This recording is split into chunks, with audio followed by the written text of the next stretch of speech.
So guys, अगला topic हमारा जो है नेक्स्ट टॉपिक, अर्थात अगला टॉपिक जो है हमारा वो कहता है समतल दर्पण क्या है बच्चों। समतल दर्पण तो मैंने आपको अभी बताया है कि वह दर्पण जिसका परावर्तक सतह समतल हो, समतल दर्पण कहलाता है।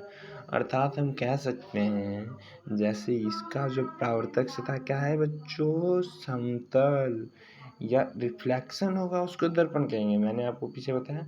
और ये जो इसका समतल होगा दर्पण यानी परावर्तक सतह समतल होगा उसको समतल दर्पण कहेंगे गाइस। तो आगे बढ़ते हैं। गोलीय दर्पण क्या, वैसा दर्पण जो एक खोखले गोले का भाग हो, वैसा दर्पण जो एक खोखले गोले का भाग हो गोलीय दर्पण कहलाता है गाइस। तो गोलीय दर्पण यानी खोखले गोले, यानी इधर से गोला नहीं भी रह सकता है, इसको दर्पण यानी कह सकते हैं जो एक खोखले गोले का भाग हो गाइस। और ये जो हमारा प्रलयिक आने वाला है जो पूर्णतः गोलीय ना होगा, जिधर होगा परावर्तक सतह, जो पूर्णतः क्या ना हो, वैसा परवलयिक दर्पण, वैसा दर्पण जो पूर्णतः गोलीय ना हो, परवलयिक दर्पण कहलाता है।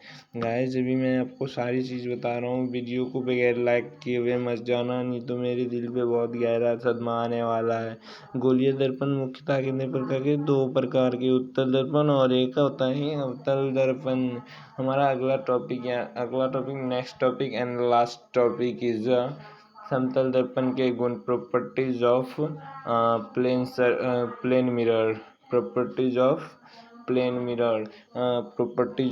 मिरर क्या होता है हमारा, यानी समतल दर्पण के गुण, इसके परावर्तक सतह जो है क्या होते हैं। इसके पहला गुण हमारा क्या है, इसके परावर्तक सतह समतल होते हैं, रुखरे नहीं होते।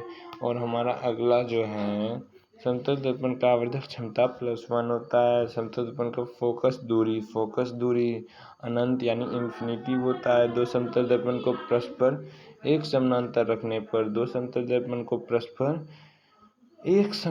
रखने पर उसके द्वारा बनाए गए प्रतिबिंबों की संख्या अनंत होती है, इन्फिनिटी होती है। अर्थात जैसे हम दो समतल दर्पण को, यानी मान लेते हैं दो समतल दर्पण को एक समानांतर रखे, इसके बीच वस्तु रखे, इसके द्वारा बनाए गए प्रतिबिंब की संख्या जो है उसको गिन नहीं सकते, उसके द्वारा बनाए गए प्रतिबिंब की संख्या अनंत हो जाएगी गाइस। तो चलिए टॉपिक पे और बढ़ते हैं।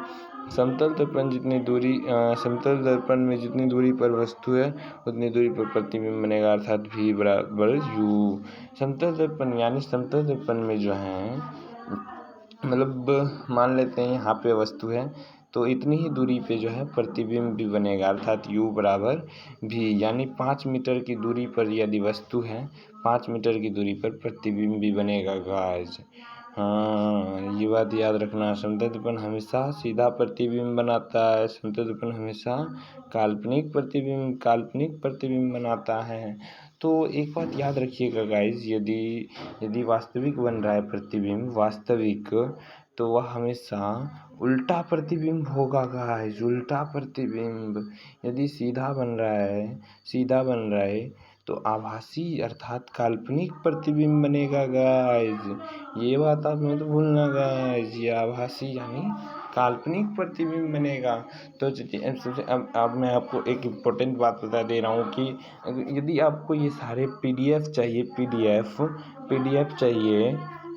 चाहिए तो आप इस नंबर पे कॉल करके PDF यानी व्हाट्सएप ग्रुप में जुड़ सकते हो और अपने सारे नोट्स PDF ले सकते हो।